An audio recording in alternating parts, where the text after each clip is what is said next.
Apa arti setiap pekabaran 3 malaikat itu? Kenapa begitu penting pekabaran 3 malaikat itu? Siapakah 3 malaikat itu? Bilakah penghakiman itu bermula? Apa maksud sudah runtuh Babel? Dan apa maknanya memabukkan segala bangsa dengan anggur hawa nafsu? Shalom semua, apa kabar? Semoga kita dalam keadaan baik-baik saja ketika ini. Tentunya atas berkat Tuhan yang selalu menyertai kita semua. Amin. Kembali kita bertemu lagi dalam pelajaran firman Tuhan. Tentunya firman Tuhan yang menguatkan kita dan memperbaharui kehidupan kita. Oleh itu tetap fokus dari awal yang pastinya sesuai apa yang Alkitab katakan. Karena Alkitab merupakan standar pendidikan orang Kristen sebagai buku agung yang boleh dipercayai. Apapun yang kita dengar, apapun yang kita anuti, apapun yang kita percaya, pertanyaannya, apakah itu atas dasar Alkitab? Jadi, mari kita utamakan Alkitab yang mengandungi firman Tuhan. Berilah kepada Tuhan kemuliaan namanya. Sujudlah kepada Tuhan dengan berhiaskan kekudusan. Sebelum kita bahas lebih jauh, pekabaran 3 malaikat ini adalah topik yang mungkin tidak dimengerti dan difahami sebagian orang. Namun inilah waktunya kita belajar bersama-sama. Oleh karena pekabaran 3 malaikat ini tertulis dalam Alkitab dan bukan dalam majalah, mangga atau buku lainnya, maka apa yang ditulis dalam Alkitab itu harus dipelajari dan difahami agar kita sebagai umat-umat Tuhan mengerti akan kehendak Tuhan. Setuju? Satu hal perlu kita ketahui bahwa pekabaran 3 malaikat merupakan tugas utama yang diberikan oleh Tuhan pada gerejanya di zaman akhir ini yang harus diberitakan ke seluruh dunia. Jadi mengenai pekabaran 3 malaikat ini merupakan topik yang penting. Nah, mungkin ada yang bertanya, seberapa pentingkah pekabaran 3 malaikat ini? Oh, sangat penting. Alasan mengapa pekabaran 3 malaikat adalah penting, pertama, karena pekabaran 3 malaikat suatu firman dari Tuhan untuk mempersiapkan suatu umat yang layak bagi kedatangan Yesus yang kedua kali. Kedua, pekabaran 3 malaikat mematangkan buah sifat atau tabiat kehidupan kita, entah yang baik atau yang jahat, sesuai dengan respon kita terhadap pekabaran itu. Dan aku melihat seorang malaikat lain terbang di tengah-tengah langit. Dan padanya ada Injil yang kekal untuk diberitakannya kepada mereka yang diam di atas bumi. Dan kepada semua bangsa dan suku dan bahasa dan kaum. Dan ia berseru dengan suara nyaring. Takutlah akan Allah dan muliakanlah Dia. Karena telah tiba saat penghakimannya. Dan sembahlah Dia yang telah menjadikan langit dan bumi dan laut dan semua mata air. Pekabaran 3 malaikat ini dikabarkan dengan suara nyaring. Dengan kalimat ini memberikan kita pemahaman bahwa pekabaran ini merupakan pekabaran yang sangat penting dan mendesak yang harus didengar oleh seluruh dunia. Dan dikatakan juga pekabaran ini adalah Injil yang kekal. Kita tahu Injil yang tertulis dalam Alkitab itu adalah kabar baik tentang keselamatan untuk manusia. Dan Injil tersebut kekal karena ia telah dirancang sebelum permulaan zaman. Ia tidak pernah berubah dan tidak akan berubah. Dan kehidupan abadi bergantung pada menerima atau menolak.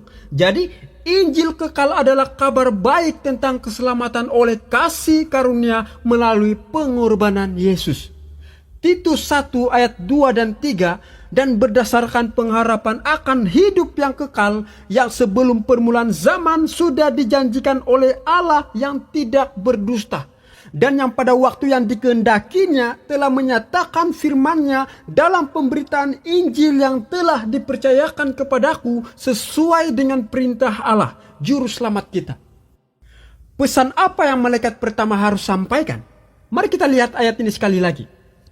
Wahyu 14 ayat 7, dan ia berseru dengan suara nyaring, takutlah akan Allah dan muliakanlah dia, karena telah tiba saat penghakimannya, dan sembahlah dia yang telah menjadikan langit dan bumi dan laut dan semua mata air.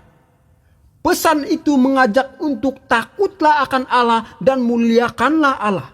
Saudara dan saudari, apa arti takutlah akan Allah? Apakah takut akan Allah itu sama dengan perasaan takut saat melihat hantu? Atau berhadapan dengan buaya? Atau berhadapan dengan singa? Apakah seperti itu yang dimaksudkan takutlah akan Allah? Mari lihat apa yang firman Tuhan katakan. Pengkhotbah 12 ayat 13 dan 14. Akhir kata dari segala yang didengar ialah, takutlah akan Allah dan berpeganglah pada perintah-perintahnya. Karena ini adalah kewajiban setiap orang. Karena Allah akan membawa setiap perbuatan ke pengadilan yang berlaku atas segala sesuatu yang tersembunyi. Entah itu baik, entah itu jahat. Amsal 8 ayat 13. Takut akan Tuhan ialah membenci kejahatan. Aku benci kepada kesombongan, kecongkakan, tingkah laku yang jahat, dan mulut penuh tipu muslihat. Amsal 1 ayat 7. Takut akan Tuhan adalah permulaan pengetahuan, tetapi orang bodoh menghina hikmat dan didikan. Banyak sebenarnya ayat Alkitab tentang takut akan Allah. Namun, apa yang pasti, takut akan Allah tidak sama seperti perasaan takut saat melihat hantu atau berhadapan dengan singa. Apa yang jelas firman Tuhan memberi definisi tentang takut akan Allah. Mari kita lihat bagaimana kita takut akan Allah. Yaitu, pertama, menyembahnya. Kedua, bersungguh-sungguh melayaninya. Ketiga, memelihara hukumnya. Dan yang keempat, senantiasa melayaninya. Lalu dikatakan telah tiba saat penghakimannya. Nah, apakah yang dimaksudkan dengan penghakimannya? Perlu kita ketahui penghakiman itu dimulai saat Injil sedang diberitakan. Ini dikenali sebagai penghakiman pra-advent atau yang dikenali penghakiman sebelum kedatangan Yesus kali kedua. Jadi nasib kekal setiap umat manusia ditentukan dalam penghakiman. Barang siapa yang berbuat jahat, biarlah ia terus berbuat jahat. Barang siapa yang cemar, biarlah ia terus cemar. Dan barang siapa yang benar, biarlah ia terus berbuat kebenaran. Barang siapa yang kudus, biarlah ia terus menguduskan dirinya. Sesungguhnya aku datang segera, dan aku membawa upahku untuk membalaskan kepada setiap orang menurut perbuatannya. Saudara dan saudari, dengan kalimat telah tiba, itu berarti sudah bermula dan manusia sedang dihakimi. Penghakiman itu sedang terjadi saat ini. Saya ulangi. Penghakiman itu sedang terjadi saat ini. Ayat itu tidak mengatakan nanti, tetapi jelas dikatakan telah tiba. Jadi penghakiman itu sedang berlangsung. Oleh itu, bila kita mengetahui itu sedang terjadi, maka kita didesak harus takut akan Allah yang memberi kita keselamatan, kelepasan, dan kehidupan abadi dan suatu panggilan untuk menyembah Dia. Karena Dia telah menjadikan langit dan bumi dan laut dan semua mata air. Mari kita lihat apa pula pesan malaikat yang kedua. Dan seorang malaikat lain, malaikat kedua, menyusul dia dan berkata, Sudah rubuh Babel, kota besar itu, yang telah memabukkan segala bangsa dengan anggur hawa nafsu cabulnya. Apa itu Babel? Babel didirikan oleh orang-orang yang tidak percaya akan janji Allah. Itu boleh dilihat dalam Kejadian 11 ayat 1 hingga 9. Dan di zaman Nabi Daniel, Raja Nebukadnezar menjadikan Babel begitu besar. Boleh lihat dalam Daniel 4 ayat 30. Dan Nabi Yesaya pernah menubuatkan bahwa Babel itu akan jatuh karena penyembahan berhalanya. Kita boleh baca itu dalam Yesaya 21 ayat 9. Pekabaran malaikat kedua mengumumkan kejatuhan atau kemurtadan Babel dan mengenalinya sebagai sistem agama palsu. Kitab Wahyu penuh dengan lambang atau simbol yang perlu dipelajari agar umat Tuhan lebih mengerti akan kehendak Allah. Nah, kalau kita lihat Wahyu 17 ayat 5, Babylon dikatakan ibu kepada wanita-wanita pelacur. Oleh itu, siapakah anak-anak perempuannya? Sebelum itu perlu kita ketahui Alkitab pernah mengatakan bahwa perempuan atau wanita itu melambangkan gereja atau jemaat. Nah, dalam konteks Alkitab ada dua macam perempuan yang melambangkan gereja, yaitu gereja yang benar yang terdapat dalam Wahyu 12 ayat 4, ayat 13 dan 17.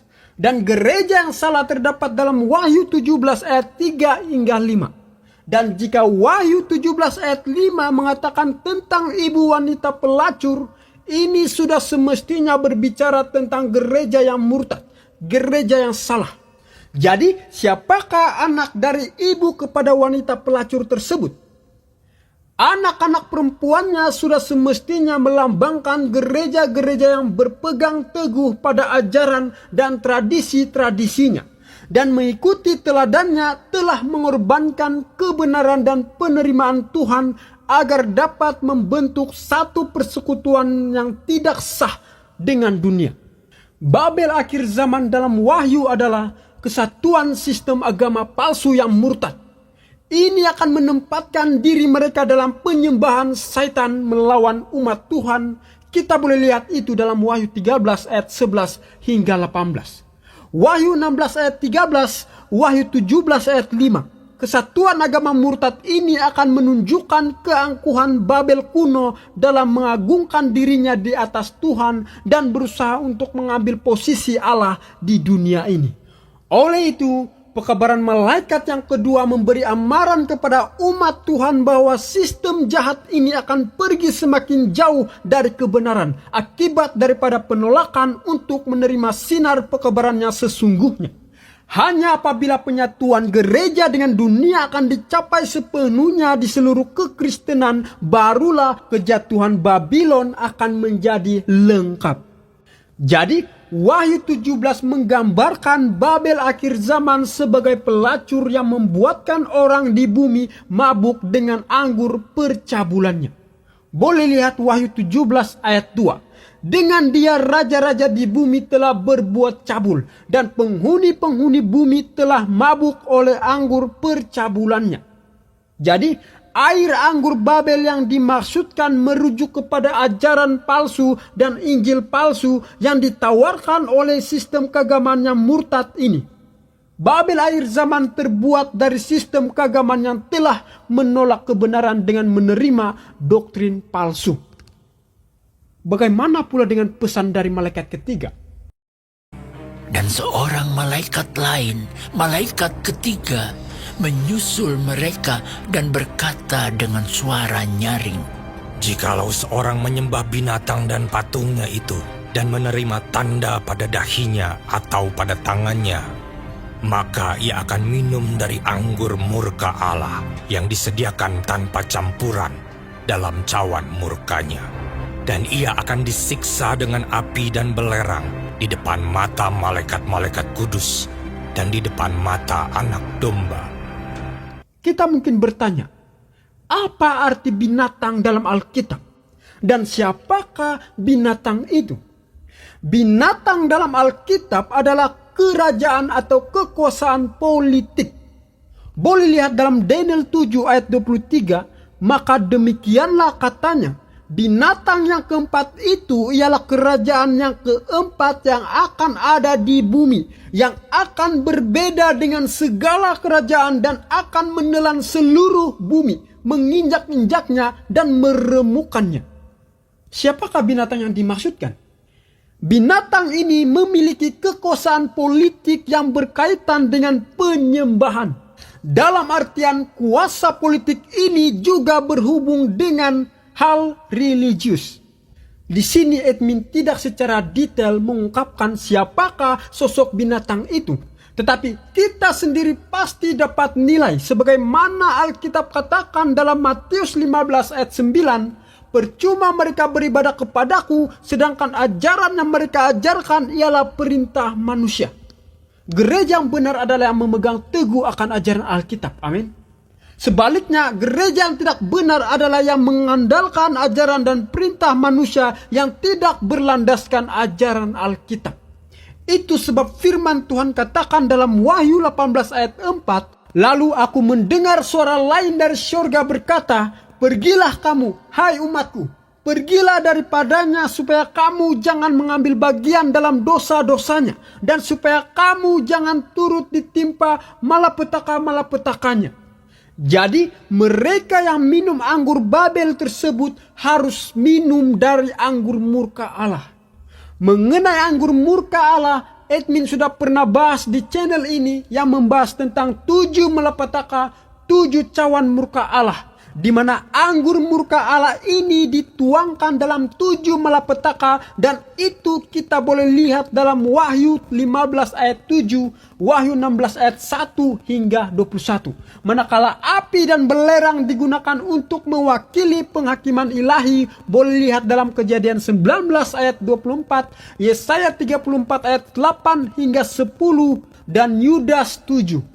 Mereka akan mengalami kematian kekal. Jadi pada kedatangan Yesus kali kedua, mereka yang telah menerima panggilan terakhir kepada Injil kekal akan hidup untuk selamanya. Wahyu 14 ayat 14 hingga 16. Matius 13 ayat 30. Namun mereka yang tidak menerima Injil tersebut akan menderita kematian kekal. Wahyu 14 ayat 17 hingga 20.